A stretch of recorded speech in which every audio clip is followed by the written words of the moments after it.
మన breaking news చూస్తున్నాం. దేశవ్యాప్తంగా శ్రీకృష్ణ జన్మాష్టమి వేడుకలు ఘనంగా ప్రారంభమయ్యాయి. తెలుగు రాష్ట్రాల్లోనూ శ్రీకృష్ణ జన్మాష్టమి పండుగను ఘనంగా నిర్వహిస్తున్నారు. ఈ మేరకు ఇస్కాన్ ఆలయాలన్నీ సర్వాంగ సుందరంగా ముస్తాబయ్యాయి. తెల్లవారుజాము 5:30 నుంచే మంగళహారతి, పంచామృత అభిషేకం, పుష్ప సమర్పణలతో వేడుకలు ప్రారంభమయ్యాయి. ఆలయాలకు పెద్ద ఎత్తున భక్తులు పోటెత్తుతూ ప్రత్యేక పూజలు నిర్వహిస్తున్నారు. చిన్ని కృష్ణులు, గోపికలతో ఆలయాల్లో సందడి వాతావరణం కనిపిస్తోంది.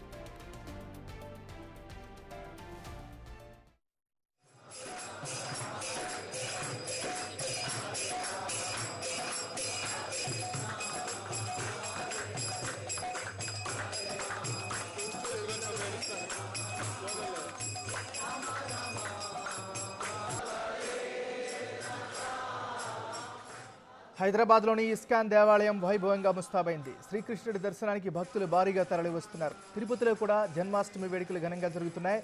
స్థానిక ఇస్కాన్ ఆలయంలో వేడుకలకు భారీ సంఖ్యలో జనం వస్తున్నారు.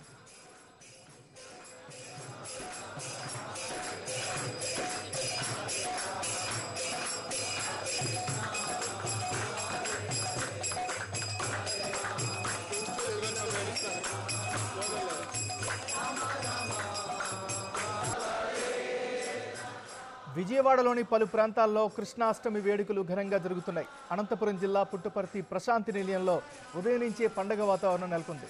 సాంస్కృతిక, ఆధ్యాత్మిక కార్యక్రమాలు నిర్వహిస్తున్నారు. కన్నయ్యకు అత్యంత ప్రీతిపాత్రమైన ఉట్టి కొట్టే కార్యక్రమానికి ఏర్పాట్లు చేస్తున్నారు. పలుచోట్ల ముందస్తుగా నిర్వహించిన వేడుకల్లో పిల్లా పెద్ద తేడా లేకుండా అందరూ ఎంతో ఉత్సాహంగా పాల్గొన్నారు.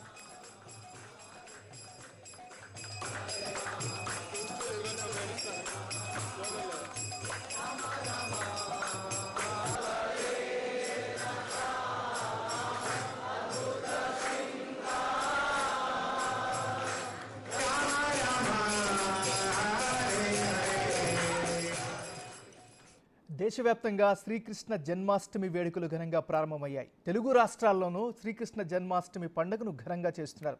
ఈ మేరకు ఇస్కాన్ ఆలయాలు అన్నీ సర్వాంగ సుందరంగా ముస్తాబయ్యాయి. తెల్లవారుజాము 5:30 నుంచే మంగళహారతి, పంచామృత అభిషేకం, పుష్ప సమర్పణలతో వేడుకలు ప్రారంభమయ్యాయి. ఆలయాలకు పెద్ద ఎత్తున భక్తులు పోటెత్తుతూ ప్రత్యేక పూజలు చేస్తున్నారు. చిన్ని కృష్ణులు, గోపికలతో ఆలయాల్లో సందడి వాతావరణం కనిపిస్తుంది. ఇక ఇదే అంశానికి సంబంధించి మరింత తాజా సమాచారాన్ని మా రిపోర్టర్ అంజుమా లైవ్లో అందిస్తారు. అంజుమా, చెప్పండి. తెల్లవారుజామున 3 గంటల నుంచే శ్రీకృష్ణుని ఆలయాలకు భక్తులు అధిక సంఖ్యలో వస్తున్నారు. ప్రస్తుతం మనం హ్యాబిట్స్లో ఉన్నటువంటి ఇస్కాన్ టెంపుల్ దగ్గర ఉన్నాము. ఇక్కడ మనం చూసినట్లయితే కూడా అనేక మంది భక్తులతో ఆలయ పరిసర ప్రాంతాలన్నీ కిక్కిరిసిపోయి కిటకిటలాడుకుంటూ కనిపిస్తున్నాయి. ప్రధానంగా ఇక్కడ 3 క్యూ లైన్లను అయితే ఏర్పాటు చేయడం జరిగింది. శ్రీకృష్ణుని ఇక్కడికి వచ్చినటువంటి భక్తులు దర్శించుకునేందుకు ఉచిత దర్శనము, అదేవిధంగా టోకెన్ దర్శనము, విఐపి దర్శనము 3 విధాలుగా కూడా దర్శించుకునే విధంగా భక్తులకు వెసులుబాటునైతే కల్పిస్తున్నారు. తెల్లవారుజాము నుంచే క్యూ లైన్లు అన్ని కూడా కిక్కిరిసిపోయి కనిపిస్తున్నాయి. ఇటు బీజేపీ ఆఫీస్ నుంచి ఇస్కాన్ టెంపుల్ వరకు కూడా క్యూ లైన్లలో భక్తులైతే బారులు తీరిపోయి ఉన్నారు. శ్రీకృష్ణుని జన్మాష్టమి సందర్భంగా శ్రీకృష్ణుని దర్శించుకోవాలి, ఆయన్ని పూజించాలి అనేటువంటి ఉద్దేశంతో అనేక మంది భక్తులు, చిన్న పెద్ద అనే తేడా లేకుండా అనేక మంది భక్తులు అయితే శ్రీకృష్ణుని ఆలయాలకు ఈరోజు తెల్లవారుజాము నుంచి పోటెత్తుతున్నారు. ఇక జన్మాష్టమి సందర్భంగా చిన్న పిల్లలని శ్రీకృష్ణుడు అదేవిధంగా గోపికల వేషధారణలో కూడా తల్లిదండ్రులు ఆలయాలకు తీసుకొస్తున్నారు. శ్రీకృష్ణ జన్మాష్టమి అనేది హిందూ మతంలో అతి ముఖ్యమైనటువంటి పండుగల్లో ఒకటి. విష్ణువు యొక్క 8వ అవతారమైన శ్రీకృష్ణుని జన్మదినం సందర్భంగా మనం శ్రీకృష్ణ జన్మాష్టమిని జరుపుకుంటూ ఉంటాము. ద్వాపర యుగంలో శ్రీకృష్ణుడు సుమారు 5000 సంవత్సరాల క్రితం మధురలో జన్మించాడు. ఇక ఈ విషయంతో పాటు ఆయన జీవిత కథ, భగవద్గీత, భాగవత పురాణం వంటి గ్రంథాలలో కూడా దీన్ని పొందుపరిచినట్టుగా కూడా మనకు పండితులు కూడా చెప్తూ ఉంటారు. ఇక శ్రీకృష్ణుడు విష్ణువు 8వ అవతారంలో జన్మించడము, అలాగే దేవకీ మాతకి 8వ సంతానంగా 8వ తేదీన శ్రీకృష్ణుడు జన్మించాడు. సో సంస్కృతంలో జమ్నా అనే పదానికి జననం అని అర్థం, అంటే అష్ట అని అర్థం, 8. సో 8వ సంఖ్యకు శ్రావణ మాసంలో కృష్ణపక్షం వస్తుంది. వీటన్నింటి కారణంగా శ్రీకృష్ణుడి పుట్టినరోజును కృష్ణాష్టమి అనే పేరు అనేది వచ్చింది. ఇక హిందువుల క్యాలెండర్ ప్రకారం శ్రీకృష్ణ జన్మాష్టమి సందర్భంగా శ్రావణ మాసంలో కృష్ణపక్షంలోని 8వ రోజు అష్టమ తిథిన శ్రీకృష్ణ జన్మాష్టమిని, కృష్ణుడి పుట్టినరోజుని జరుపుకుంటూ ఉంటారు. ఇది మనకు సాధారణంగా ఆగస్టు, సెప్టెంబర్లో రోహిణి నక్షత్రంలో వస్తుంది. ఇక భారతదేశంలోని అన్ని కృష్ణుడి ఆలయాలతో పాటు విదేశాలలో కూడా శ్రీకృష్ణుడికి ఈరోజు ప్రత్యేక పూజలు నిర్వహిస్తూ ఉంటారు. అనేక మంది భక్తులు శ్రీకృష్ణుడికి ఉన్నారు.